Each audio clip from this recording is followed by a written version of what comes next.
그러니까 C채널 뉴스입니다.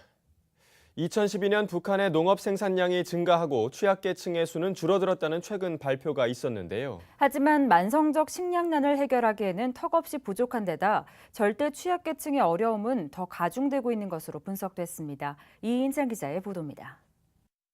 북한의 지난 5년간 영아 사망률은 인구 1000명당 18.5명으로 우리나라의 1000명당 3명에 비해 6배가 넘습니다. 모성 사망률도 10만 명당 76명으로 우리나라 17.2명보다 5배 이상 높은 수치입니다. 1990년대 중반부터 이어져 온 식량난으로 충분한 영양분이 공급되지 않은 것이 가장 큰 요인으로 전문가들은 북한이 식량난을 해결하기 위해서는 매년 650만 톤이 필요한 것으로 추산하고 있습니다.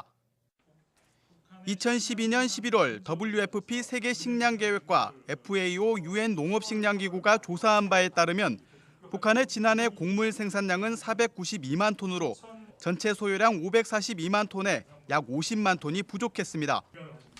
중국 등지에서 30만 톤을 수입할 경우 20만 톤이 부족할 것으로 관련 통계는 예측했습니다.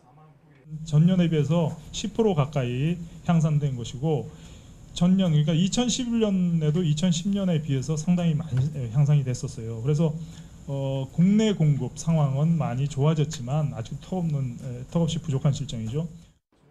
하지만 이 같은 생산량으로는 충분한 식량을 공급하기는 어렵습니다.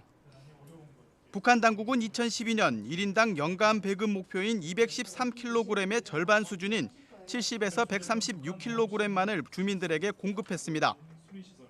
가장 염려되는 것은 춘궁기를 겪고 있는 영유아와 임산부, 수유부, 노인 등 취약계층입니다. 통계에 따르면 북한 내 취약계층이 500만 명에서 358만 명으로 크게 줄었다지만 이는 시장 활성화에 따른 주민들의 적극적인 노력 때문인 것으로 분석되고 있습니다. 결국 이에 적극적으로 대처할 수 없는 절대 취약계층의 만성적 영양결핍은 더 가중될 수밖에 없는 상황. 게다가 화폐개혁 실패 후 환율 요인으로 쌀 가격마저 북한 원화로 3.25배, 달러로 1.31배 상승해 절대 취약계층의 부담은 더 커지고 있습니다. 시장이나 그런 것에 접근하지 못하는 취약계층은 사회 전체의 식량의 공급량은 증가하더라도 점점 더 어려워진다는 것을 의미합니다. 현재 취약계층의 영양불량 악순환을 끊기 위해서는 인도주의적 지원이 절실합니다. 이미 영양 개선을 위한 전문 프로그램들도 마련됐지만 북한의 연이은 도발에 따른 국제사회의 지원 중단으로 절대 취약계층의 고통은 멈춰지지 않고 있습니다. 전문가 집단에서 굉장히 많이 체계화가 돼서 프로그램도 짜여져 있고 합니다. 그런 것들이 제대로 필요한 수준으로 잘 이루어지면 하면 되는데 제가 말씀드린 것처럼 굉장히 아쉬운 부분이 많다. 56개 단체가 참여하고 있는 대북협력 민간단체 협의회는 최근 남북 정상회담이 추진되면서 인도적 지원 재개를 기대했습니다. 결국 회담 무산으로 준비해온 계획은 미뤄지면서 영유아 등 취약계층에 대한 우려는 더욱 커진 상황입니다.